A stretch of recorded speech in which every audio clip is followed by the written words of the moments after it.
Welcome to Ancient Warfare Showdown. Today, we're answering the ultimate question. Who would win in a fight, a Greek hoplite or a Roman legionary?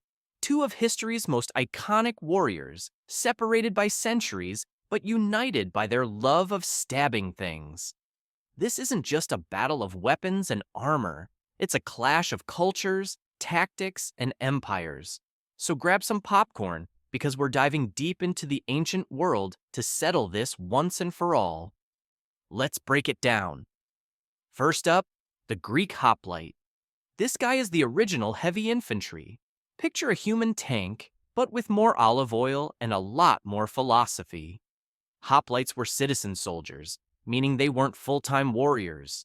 They were farmers, blacksmiths, and probably spent their free time debating the meaning of life. But when the call to battle came, they strapped on their gear and got ready to rumble. His weapon of choice? The dory? A long spear, about 7 to 9 feet of pure poking power, perfect for keeping enemies at a safe distance. And let's not forget his shield, the hoplon. This thing was massive, about 3 feet in diameter, and weighed around 15 pounds. It was so important they named the whole soldier after it. Talk about brand loyalty. But the hoplite wasn't just about individual skill. Oh no, he was all about teamwork. Hoplites fought in a formation called the phalanx. Imagine a human bulldozer made of shields and spears. Each soldier's shield protected not only himself, but also the guy next to him. It was a wall of death, and it was nearly unstoppable.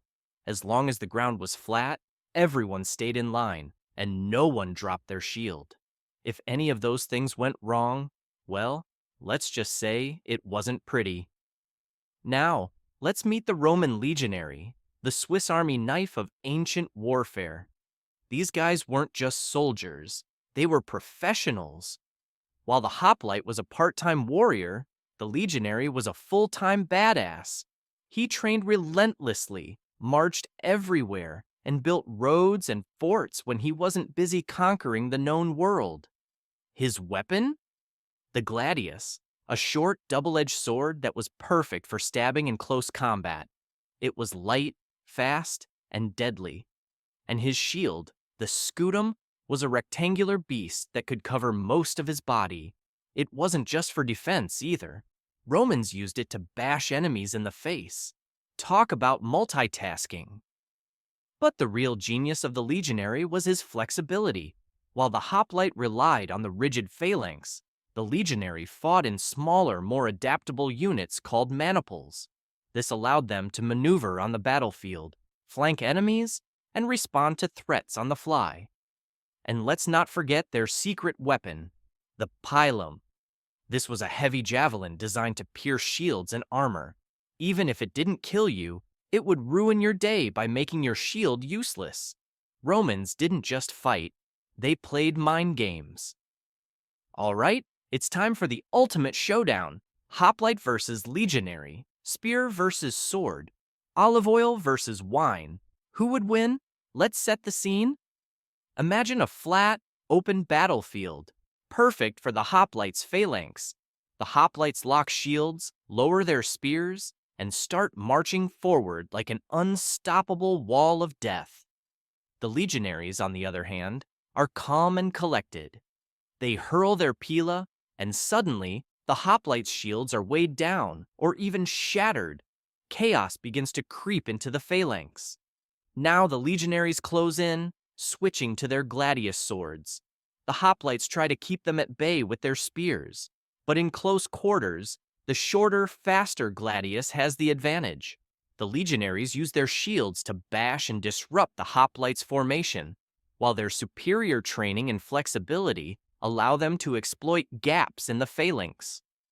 It's a brutal fight, but in the end, the Roman legionaries' adaptability, training, and weaponry give him the edge. The hoplite puts up a valiant fight, but he's just a few centuries too early to take on the might of Rome. But wait, let's not forget some fun facts. Did you know that hoplites and legionaries never actually fought each other in history? The Hoplite era peaked around 500 BCE, while the Legionary dominated from 300 BCE onward. So this battle is purely hypothetical, but that doesn't make it any less awesome to imagine. And here's another fun fact. The Roman legionaries' success wasn't just about weapons and tactics. It was also about logistics. Romans were masters of supply chains, engineering, and organization. They built roads, forts, and even entire cities to support their armies. Meanwhile, the hoplite was more of a local hero, defending his city-state with whatever resources he had. It's like comparing a well-oiled machine to a scrappy underdog. At the end of the day, both warriors were legends in their own right. The hoplite defined ancient Greek warfare and helped shape Western civilization. The legionary built an empire that lasted centuries and left a legacy that still influences us today. So, who's your winner? Let me know in the comments. Thanks for watching. If you enjoyed this epic showdown, smash that like button, subscribe, and hit the bell so you don't miss the next battle. Until next time, stay ancient and stay awesome.